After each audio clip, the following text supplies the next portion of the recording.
Hi, it's Christine with Moonshine Safari and Anthony from Moonshine Safari. Woohoo! All right, we are up to Chapter 10 in the Outlander book by Diana Gabaldon. As a reminder, we have spoilers, so if you don't want to be spoiled, don't listen, but you do want to be spoiled, so you should listen. Spoiler, no spoiling. Okay, so Chapter 9 ends after the visit to Galus, and Claire and Jamie had teamed up to help the little boy get his ear unnailed from the post, which is just awful.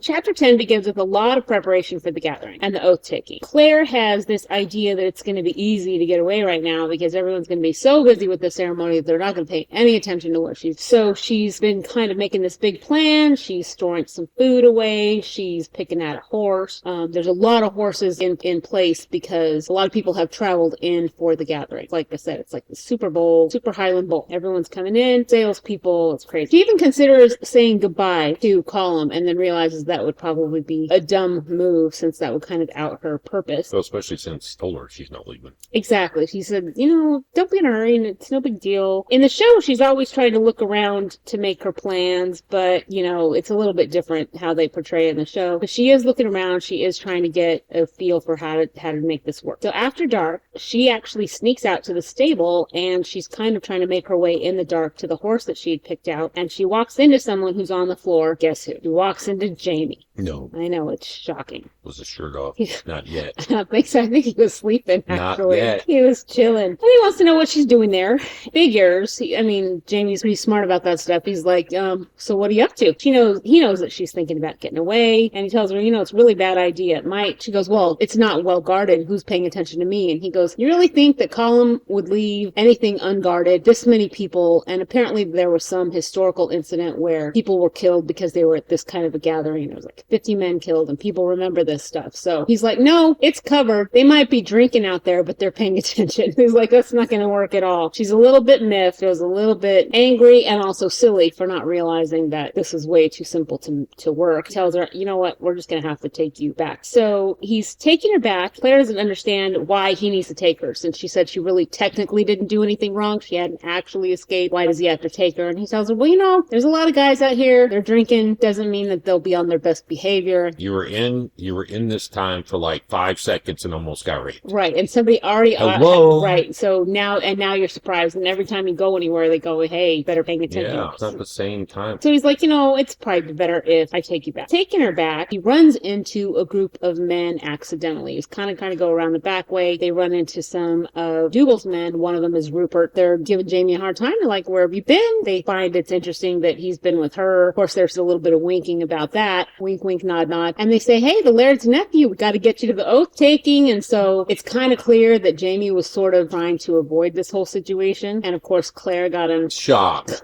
Claire got him stuck. Shocking of all shocks. Jamie kind of tries to friendly kind of get out of it. It's not going to work. He tells him, hey, look, I need to go change. I'm not dressed for it. So don't worry. We'll get you some clothes. Claire goes ahead and goes back to the castle and says she's sorry. Rupert and the gang get Jamie dressed for the gathering. So she's manhandled a little bit, and she realizes that Jamie was actually right. Probably a bad idea for her to be walking around outside the castle without somebody with her. Probably not a great plan. So as they're getting him dressed, he and Claire are talking about the mottos of the clan. The Mackenzie clan has this motto, and he tells Claire, well, do you know what my clan's motto is? And of course she doesn't, because she doesn't even know at this point what his name is or what his clan is. And he says, I'm not going to say the French because I can't do it, but it's basically, I'm ready. Whatever's going to happen at the oath-taking, and we don't even know at this point, but he's just going to go through with it. And she says she's sorry again. He goes, it was going to happen eventually. It's fine. Kind of might not have been fine, but she goes on into the hall and into the gallery, and the gallery's up high, and she sees a bunch of the women watching. And the procession starts with people. It's very formal. It's very ceremonial. Colum is dressed to the nines. Dougal's with them. They are taking drinks, and there is a procession that's basically a line that's leading up to Colum. And there's some muttering when Jamie walks into the hall because some people weren't expecting him to be there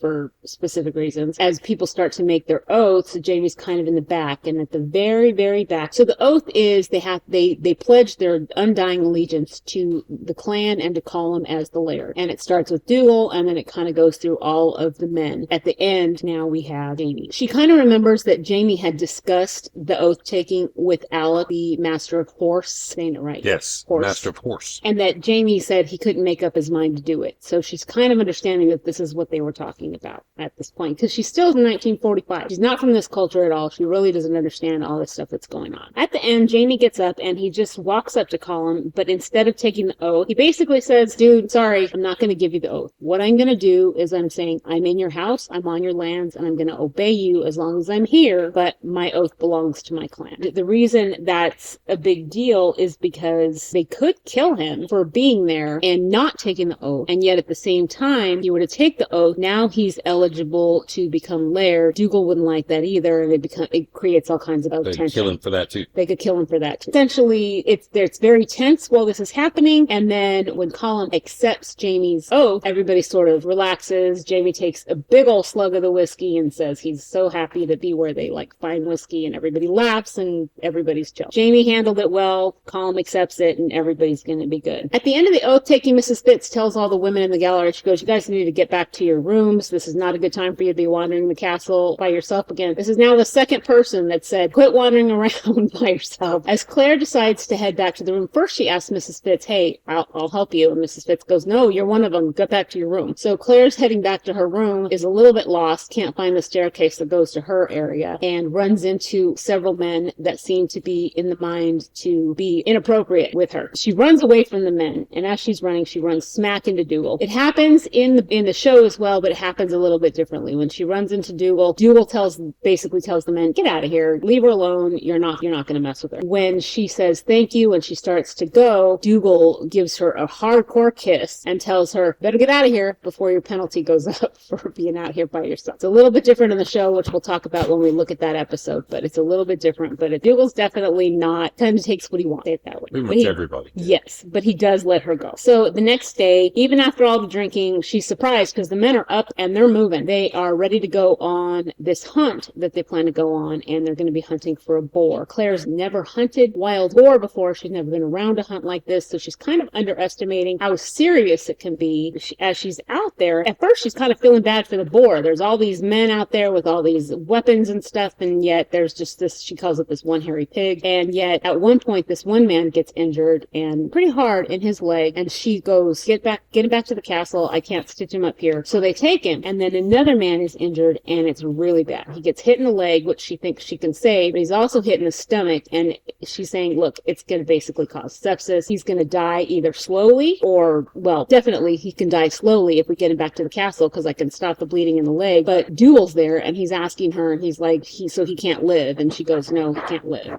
And so Dougal takes the tourniquet off his leg and lets him die outside. He's kind of thinking she might protest, but she doesn't because she knows the man's going to die. She can't stop that. And he's impressed with how she handles men dying from violence. So that kind of was something that he was impressed with on her. Because she'd been a nurse in a war. She'd been a war nurse, so I mean, she can't really tell them that, but that's right. Where her experience comes from. So Claire is staying busy with the other games and is even starting to think along the lines, she knows that they're going to have an archery tournament, so she's making sure the bandages are ready, because when they're doing these games, even though they're considered games, they like play for keeps. I mean, this is not fooling around stuff that they do. As they've gone through this whole process, Dougal says that he's impressed with her skill. She's out there walking in the castle, and she comes upon Dougal and Jamie talking, and she thinks, oh, I'm sorry, because I didn't mean to interrupt what you guys were doing. And Dougal goes, no, that's okay. I was going to come to see you too. I am going to be traveling soon, and I'm going to be taking you and Jamie with me. And she goes, she's kind of happy actually, because now she's going to be getting away from the castle with their permission. And so she says, well, but why? And he goes, well, because it might be good to have a healer on the trip. Plus, we might be able to see if we can get you back to your people at the local fort. She's actually really glad about this. She thinks maybe they can get close enough to the stones to where she can make a run for it. And she's not really sure why they want Jamie. Dougal says something about the horses. There are other men that could handle horses. It's pretty clear that they kind of want to keep Jamie under thumbs. That's kind of how that chapter ends. And basically from here, we're going to be going on to the traveling. After this, though, we're going to go to episodes 3 and 4 because that's kind of where the episodes fit in with the book. Am I missing? I don't think so. I hope everyone's enjoying it. Check out moonshinesafari.com if you have any questions. And we are still asking Frank who? Frank who. That's right. Pope Frank. Pope Frank. Yeah, go check out any of the past ones that you haven't heard yet. And